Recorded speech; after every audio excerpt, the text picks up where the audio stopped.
هلا نروح لموضوع آخر. وكل إيرلندي يافع يحلم بالعيش في دبي وكل الطرق تؤدي إلى دبي. هذا ما قالته سعادة أليسون ميلتون سفير جمهورية إيرلندا لدى دولة الإمارات في الحوار الذي أجرته معها هالة أبو علوان ضمن فقرة موطن الحلم والإنجاز. طبعا الحوار تطرق إلى دور الجالية الإيرلندية ذات 12,000 شخص بدبي بتنشيط الحياة الاقتصادية والثقافية بالدولة، خاصة بمجالات التدريس والطب والأعمال والفنون، حيث بيعمل معظم الإيرلنديين المقيمين بالدولة. طبعا فضلا عن هذا أشارت سعادة أليسون إلى أن العلاقة بين دولة الإمارات وإيرلندا تتميز بكونها متينة وقوية، فالإمارات هي أكبر سوق للاتحاد الأوروبي وإيرلندا في المنطقة. نتابع. بيسعدنا أن يكون معنا اليوم سعادة أليسون ميلتون سفيرة جمهورية إيرلندا لدى دولة الإمارات. Good morning, Your Excellency, and great to have you here. Thank you, Hala. Lovely to be here. And I'm so happy actually that you are the first female ambassador I actually have a chat with. That's brilliant. I'm delighted to be the first. It's a pleasure. Your Excellency, I think many of us, including the Irish community, whenever someone takes this post as an ambassador representing a country, we have this curiosity. What's her background? Was she always an ambassador? Did she aspire always to become an ambassador? Curiosity about people's background, specifically in these positions. What's your background? Thank you, Hala, and such a pleasure to be here. I think it's a pity that the role of ambassador isn't better understood, so I'm really glad you asked me this question as to what drives you to want to be an ambassador. And I would say that more than anything, I am an Irish public servant. I represent my government and I'm very proud to do so. I guess my entry into this role grew out of a real passion for understanding world affairs, understanding why some parts of the world were less well off than others, yes. Understanding a little bit more how we can influence right and wrong in the world.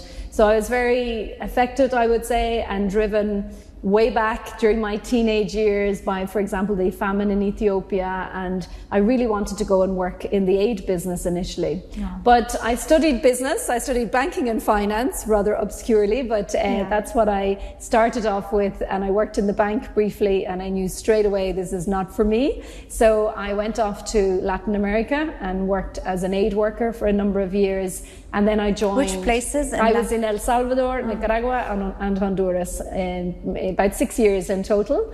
And then I came back and I said, okay, now it's time for me to join my government, to join Foreign Affairs. I was very lucky to get in at the end of 2003, and I went to Africa then in the end of 2002, and I went to Africa in 2003 and spent 6 years there. Where as a in diplomat. Africa? I was in Mozambique for 4 years and in Lesotho for 2 years. Impressive. At a very important time personally as well, because my 3 kids were born during that time, so I was balancing being a deputy head of mission and growing into the role of an Irish diplomat while also growing into the role of being a mum. I'm sure they are so proud of their mom. Oh, I hope so. Yeah, Your Excellency, the Irish community. I know that you were telling me before we started, it's a relatively large community. And you have a very actually active and vibrant Irish business network. Mm-hmm. I would love to know more about this community, the size, what they aspire more to do, what's more mainly their line of business. More about the Irish community. And I know that people of Ireland, they're so loving and warm. They always say Irish community and the friends of Irish community. Yes, that's right.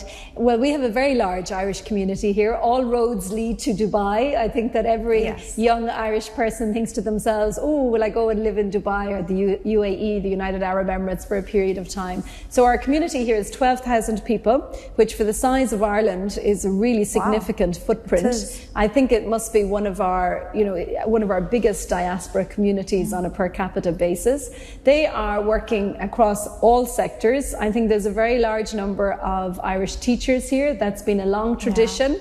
Of teachers coming to the UAE and working as in the schools, both private and public schools now, ever more so, and also teachers and the medical profession. So I think they led the way. but now increasingly we have a lot of people in business, in the arts field, right across we have a huge footprint also, you could say, in the equine industry here with all of our jockeys coming to Dubai in particular during the winter in Ireland. So they really are working across a whole range of sectors. As you said, they also have organised themselves into various networks and societies. So we have a really fantastic Irish business network here in Dubai, membership of over 300 people, which is just incredible.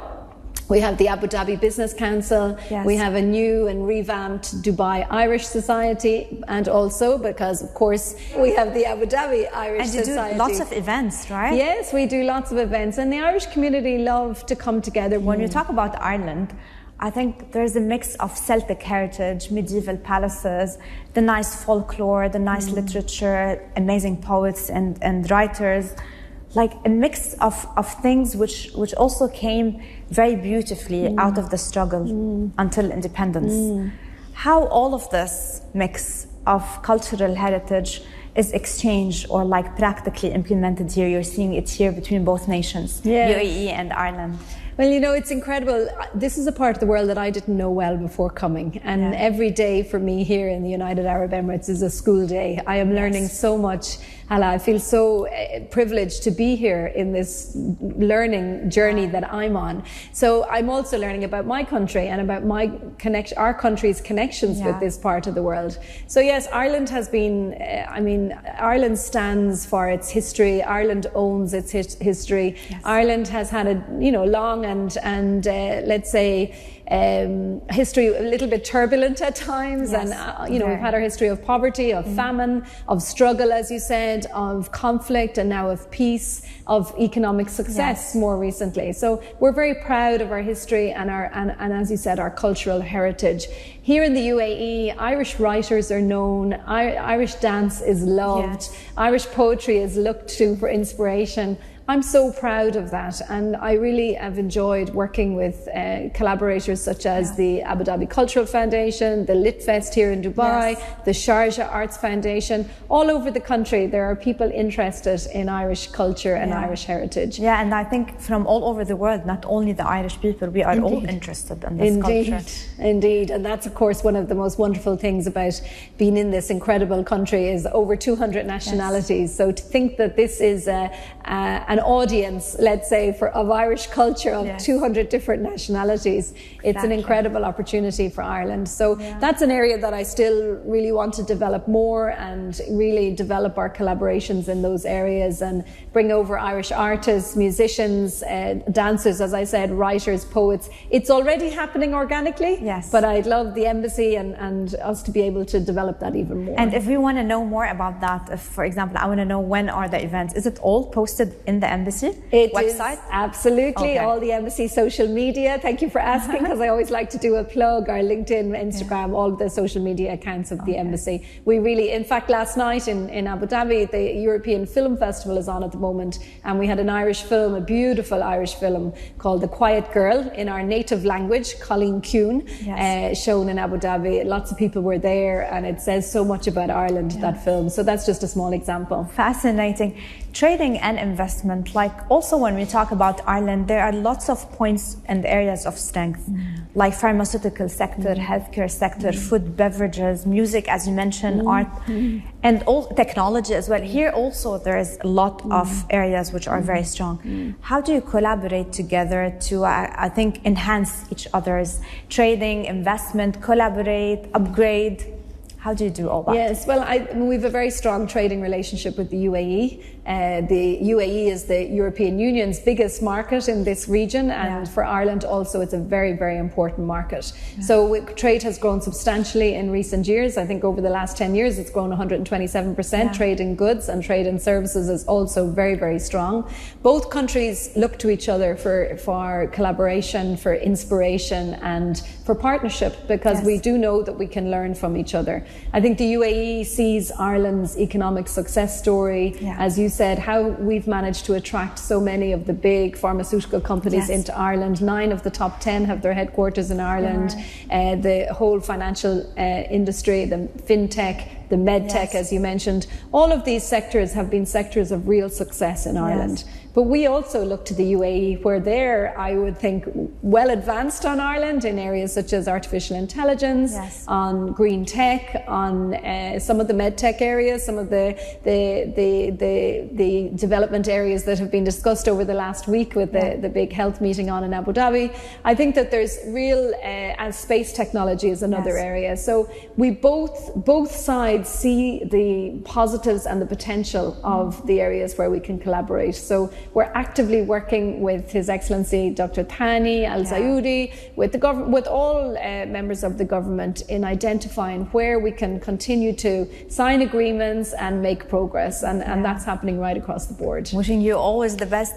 Your Excellency, what's your favorite thing about Ireland for people who want to visit Ireland now? What's your advice? Like, what do you like most? I think get down to the west coast. I'm biased because I'm from the west of Ireland, but we have a rugged, raw, wild coastline that's very, very green, that's very, very beautiful, and it's really quite unique. And I think come to Ireland, get on a bicycle or go walking in the hills, and you will not be disappointed, especially as it gets a little hotter here in the... And the food. And the food is fantastic. Don't forget about the food. Thank you. We have lots of Irish food here in the UAE. So if you've sampled it, and I hope you have, you can get even more and a better selection in Ireland. So please do come. Wonderful, wonderful. Your Excellency Alison Milton, thank you so much for being with us today. Thank you so much for having me. Thank you.